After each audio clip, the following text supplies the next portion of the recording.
And this one is one of the sections I was going to leave out, but I decided to leave it in because almost everybody has heard this type of information before, right? As far as the generational differences. Yeah, everyone got it? Well, we're going to do it again. Because I have a little bit different twist on it that might be helpful. And the fact is, the biggest change that's going on in the workplace as I go from place to workplace and company to company and stuff is having to deal with this. It is the biggest issue right now as far as management and whatnot. I mean, they have financial issues and everything else, but it's how getting people to do those things that's the difference. And it's causing the change. And so basically we have all these generations working, and they're all kind of known by different names, and sometimes their years, sway a little bit, but you got the veteran generation. And what was the veteran generations, when they were teenagers, their most influential years, what was the biggest influence in their lives? The Depression and the war. Yeah, absolutely. So when they were teenagers, they lost everything. People lost their jobs, they lost their homes, they lost their lives, they lost this, they lost that. Everything was about losing things when they were your age, okay? And in fact, and I don't mean to demean this war in any way, but the Iraq war, I think we lost around 6,000 lives, I think is where we're at between the two wars right now. Does it even compare to the 447,000 lives we lost in World War II? We lost more lives on one beach on one afternoon than we have in this war. Could we stomach it today? Do we have the backbone to lose 400,000 lives in a war? And so they were different, weren't they? And when they got into the workplace, did that fear of losing things enter in? Yeah. And what was the prize for this generation? When you talk to them, what was their most prideful thing as far as that they bragged about? You ever talk to them? What did they brag about? How long you got a gold watch. I've been with Ford for 40 years. You got to stay with the company, is what they'll tell you, isn't it? Because that watch showed that they made it where nobody else did. Now, did they suck up to the boss man? Did they do whatever the boss man says? Because their main goal was to hold on to their jobs. This is a generation that gave us Social Security, Medicare, Medicaid, safety nets, so people don't what? Lose things. And so they will just do whatever to be safe, won't they? Because in their most influential years, they lost everything. You talk about the war. If you were born, I think it was in 1923 in Russia, 80% of your class was killed in the war. 80%. And so it's a different generation of what they survived. And then we had the baby boomers. Where are you? Okay. See, now, about 5-6 years ago, I go, where are the baby boomers? And they go, woo! Now, where's the baby boomers? I'm right here. All the way up. Not quite the same enthusiasm from the baby boomers, all right? And what was their greatest influence when they were teenagers? Yeah, they don't want to admit to that now. It wasn't drugs or rock and roll. It has to do with their name. There were so many of them. There were so many of them. So for them, they had to compete for everything. They had to compete for the jobs. They had to compete get into the colleges. They had to compete to get on the cheerleading squad. They had to compete to get into this or that. And so it was all about the competition. So this is the generation that when they got to the workplace, they designed and gave us the climbing the corporate ladder. Yeah! And it was all about winning. This is the generation that basically always wanted the main office, and they beat their ways. It was a dog-eat-dog business world. And so this was all them.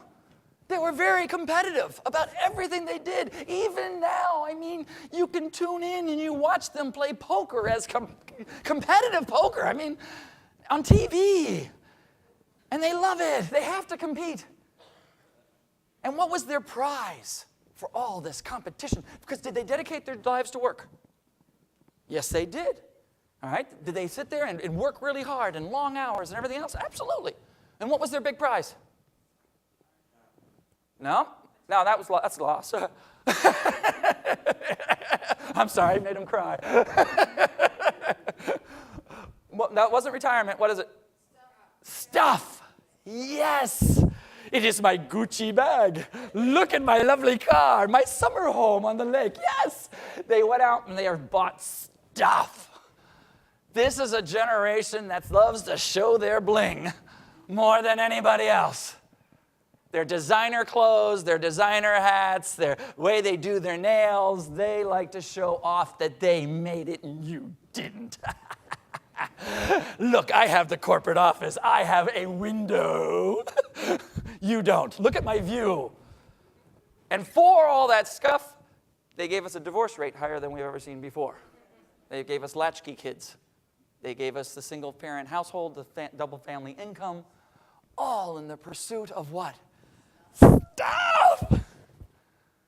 And then came this generation. Are you guys here?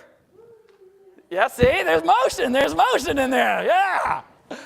And what was their biggest influence? Zeppelin. She says yes. Now, actually, it was watching their parents and their grandparents dedicate their lives to their work, to their employers, only have what happened to them? Downsizing, right-sizing, cannibalizing, organizing the ing of America. And they said, whoa, you can't trust employers.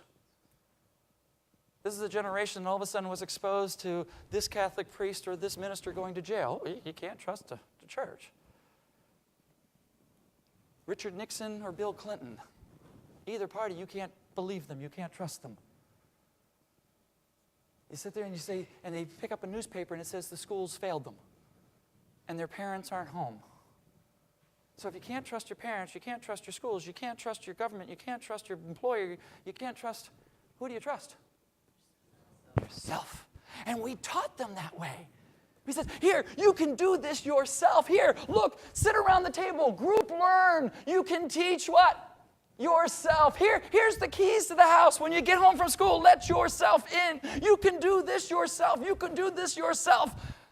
And they believed it. They listened. And they says, we can do this ourselves. We don't need anybody else. And then they came to work with those people. Is there going to be a problem? Yes. Does Generation X work hard? Yes, they do. They will work until 2, 3, 4 in the morning. And then they want to go skydiving the next day.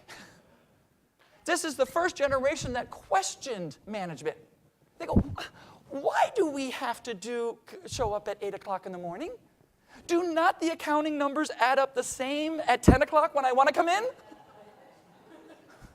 They add up the same. Why 8? Do I have to dress this way if I'm not going to see anybody? Why can't I wear slaps into the cubicle?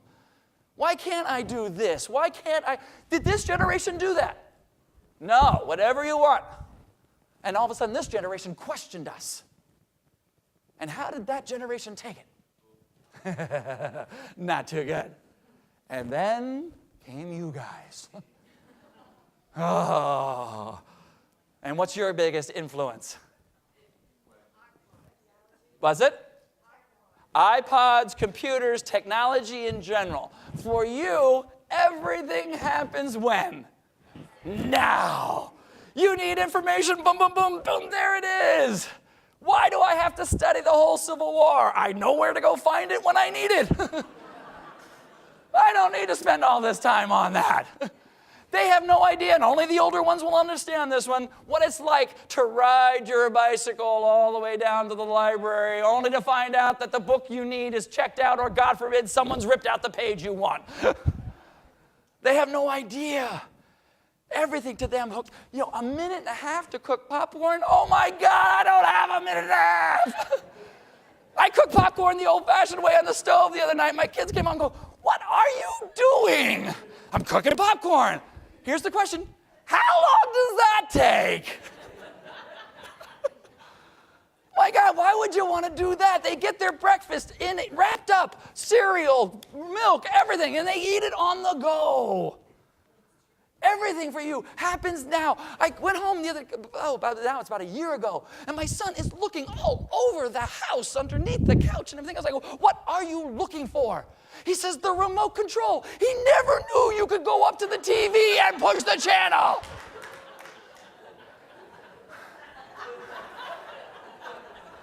I came back an hour later. There he was, laying on the floor with his foot up there, changing the channel. Because staying on the same channel is not an option. One station for how long? No, I can't do it. Your decision-making process is like the games you play. Drives us nuts. You sit there, and here's the basic, have you ever watched it? The basic concept of most games is there's a queen or something you have to go save. And there's monsters between you and the queen. And if you watch them, there's the monster, and they send little men, okay, after the monster. And he attacks the monster and goes, and dies. Now, in their life, you just get another life. And you get to do it again.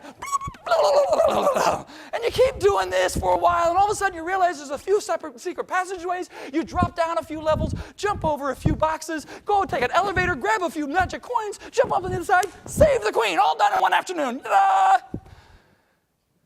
You give that same problem to these generations, and what do? We need a task force.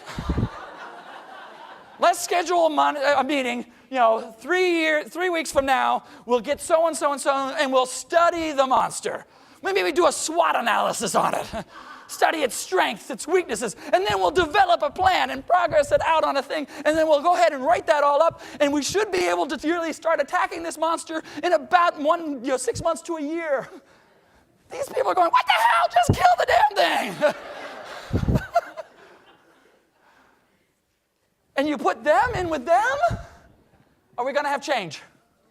Yes. And that's our challenge.